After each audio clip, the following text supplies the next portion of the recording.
मतलब 2025 के आईपीएल का विजेता बनने की रेस लगभग शुरू हो चुकी है। इस दौड़ में 10 टीम्स हिस्सा ले रही हैं, सभी एक से बढ़कर एक हैं। सभी का मकसद यही है, एक ही लक्ष्य है कि वो आईपीएल ट्रॉफी उठा पाए। लेकिन ट्रॉफी तो किसी एक को ही मिलनी है। अब वो कौन होगा, इसी को लेकर चारों ओर चर्चा चल रही है। अलग अलग तरह से लोग अपनी प्रेडिक्शन कर रहे हैं। अगर मैं चेन्नई सुपर किंग्स की बात करूं तो उसे भी आईपीएल के 18वें सीजन को जीतने का प्रबल दावेदार माना जा रहा है। वो तो पिछले सीजन में भी प्लेऑफ तक पहुंच ही गई थी, और वो भी तब जब उसके मुख्य गेंदबाज उसके साथ नहीं थे। और इस बार तो उनकी टीम पिछली बार से भी ज्यादा मजबूत नजर आ रही है। और धोनी जैसे दिग्गज खिलाड़ी अभी भी टीम से जुड़े हुए हैं। अश्विन जैसे पुराने खिलाड़ी फिर से टीम में वापस आ चुके हैं। नूर अहमद और राहुल त्रिपाठी जैसे खिलाड़ी टीम में शामिल किए जा चुके हैं। तो इस बार काफी कुछ बदला हुआ है। टीम पिछली बार से भी ज्यादा मजबूत नजर आ रही है। अगर मैं चेन्नई के विजेता बनने के कारणों पर चर्चा करूं तो सबसे पहले और सबसे बड़ा कारण है चेन्नई के पास ऑलराउंडर्स की फौज होना।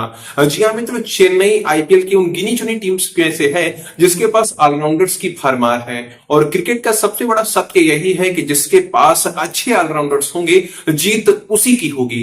भारतीय टीम की जीत का फार्मूला भी यही है। आप चैंपियंस ट्रॉफी देखिए, रविंद्र जडेजा जैसे खिलाड़ी 8वें नंबर पर बल्लेबाजी करने के लिए आ रहे थे। साथ में कुलदीप यादव भी 9वें और 10वें नंबर पर बल्लेबाजी के लिए बचे हुए थे। तो आप खुद समझ सकते हैं कि जिस टीम के पास इतनी गहराई में बल्लेबाजी के विकल्प उपलब्ध हैं, उसकी जीत तो निश्चित है। इसी तरह आप चेन्नई सुपर किंग्स की ओर देखें तो यहां आपको शिवम दुबे मिलेंगे, राहुल त्रिपाठी मिलेंगे, रचिन रविंद्र मिलेंगे, दीपक हुड्डा जैसे खिलाड़ी मिलेंगे। इनके साथ में रवि जडेजा भी हैं, रविचंद्रन अश्विन भी हैं। ये अश्विन वो हैं जो कि अब केवल गेंदबाज नहीं बचे हैं, बल्कि गेंदबाज के साथ साथ एक अच्छे बल्लेबाज भी बन चुके हैं। जडेजा और अश्विन की जोड़ी ने बांग्लादेश के खिलाफ पहले टेस्ट मैच में क्या किया था आप सभी को याद ही होगा। इसके साथ में सैम करन भी हैं, जेमी ओवर्टन भी हैं। तो ये जितने भी खिलाड़ी हैं ये अच्छी बल्लेबाजी तो करते ही हैं, इसके साथ में जबरदस्त गेंदबाजी भी करते हैं। इनमें आपको स्पिनर्स भी मिलेंगे, सीमर्स भी मिलेंगे। तो चेन्नई की सबसे बड़ी ताकत तो उसके ऑलराउंडर्स हैं जो उसे जीत दिलाने का पूरा प्रयास करेंगे। मित्रों, इसके साथ में जो अगला कारण है वो है चेन्नई द्वारा अपने घरेलू मैदान पर मजबूत पकड़। चेन्नई को अगर प्लेऑफ में क्वालिफाई करना है तो वो अगर केवल आईपीएल चेन्नई को अगर प्लेऑफ के लिए क्वालिफाई करना है तो वो अगर केवल चेन्नई के चेपॉक स्टेडियम के सारे मैचेस जीत ले तो भी उसके प्लेऑफ में जाने की संभावनाएं बन जाएंगी, क्योंकि हर एक टीम को 14 ग्रुप मैचेस खेलने होते हैं। उनमें से लगभग 50% मैचेस होम ग्राउंड में ही खेलने पड़ते हैं। अगर चेन्नई का रन रेट अच्छा रहता है तो केवल 7 मैचेस जीत कर भी वो प्लेऑफ पे टिकट पक्का कर सकती है। तो चेन्नई का अपने घरेलू मैदान पर अधिकतर मैचेस जीतना उसके लिए एक बड़ा प्लस पॉइंट है। इसके साथ में चेन्नई की जीत को सुनिश्चित करने वाला एक पॉइंट ये भी है कि चेन्नई के पास काफी अनुभवी खिलाड़ी हैं।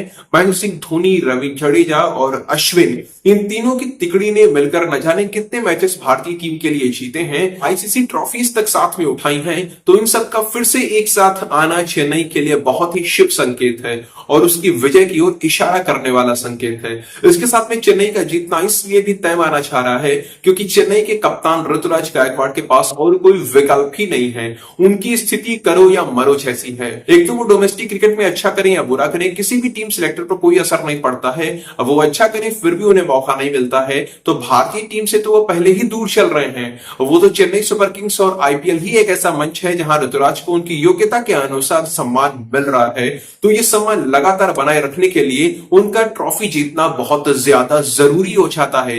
एक पल के लिए अगर ऋषभ पंत, श्रेयस अय्यर, अक्षर पटेल और हार्दिक पांड्या जैसे कप्तान ना भी जीत पाए तो भी चलेगा, क्योंकि भारतीय टीम की अगली सीरीज जो भी होगी वहां पर इन लोगों को मौका मिल ही जाएगा। फिर भले ही प्लेइंग 11 का हिस्सा ना बने, लेकिन टीम के साथ तो रहेंगे ही। 15 सदस्यीय टीम का हिस्सा तो बनेंगे ही बनेंगे। इसके साथ में आईपीएल के अगली सीजन में फिर से किसी टीम में जाकर कप्तान बन जाएंगे। लेकिन ऋतुराज के साथ ऐसा नहीं होगा। उनके लिए ये लास्ट चांस जैसा है। पिछले सीजन में अपनी कप्तानी के अंदर सीएसके को 7 मैचेस जीत कर दिए, लगातार अच्छी कप्तानी की और प्रयास किया कि टीम प्लेऑफ में पहुंच जाए, फाइट में बनाए रखा टीम को। लेकिन इसके बाद भी उनकी कप्तानी पर सवाल खड़े किए गए, उन्हें हटाने की मांग हुई। तो इस बार अगर वो प्लेऑफ में ना पहुंच पाए, कुछ अच्छा ना कर पाए, तो उनके लिए बड़ी मुसीबत खड़ी हो जाएगी। इसीलिए ऋतुराज के लिए 25 का आईपीएल बहुत महत्व रखता है, न केवल अपनी आईपीएल यात्रा को बचाए रखने के लिए बल्कि भारतीय टीम में शामिल होने के लिए भी। तो मित्रों, ये वो कुछ फैक्टर थे जिन्हें देखकर लगता है कि चेन्नई के जीतने के चांसेस बन रहे हैं। हालांकि बाकी टीम्स भी अपनी पूरी तैयारी में लगी हुई हैं और हर एक टीम की अपनी अपनी विशेषता होती है। चेन्नई के जीतने के कारण क्या है, इन पर मैंने चर्चा कर दी है। अगर आप किसी और टीम के बारे में जानना चाहते हैं, उसकी कमजोरियों के बारे में, उसकी मजबूती पक्ष के बारे में, तो आप कमेंट सेक्शन में लिख सकते हैं, हम लोग उस पर चर्चा जरूर करेंगे।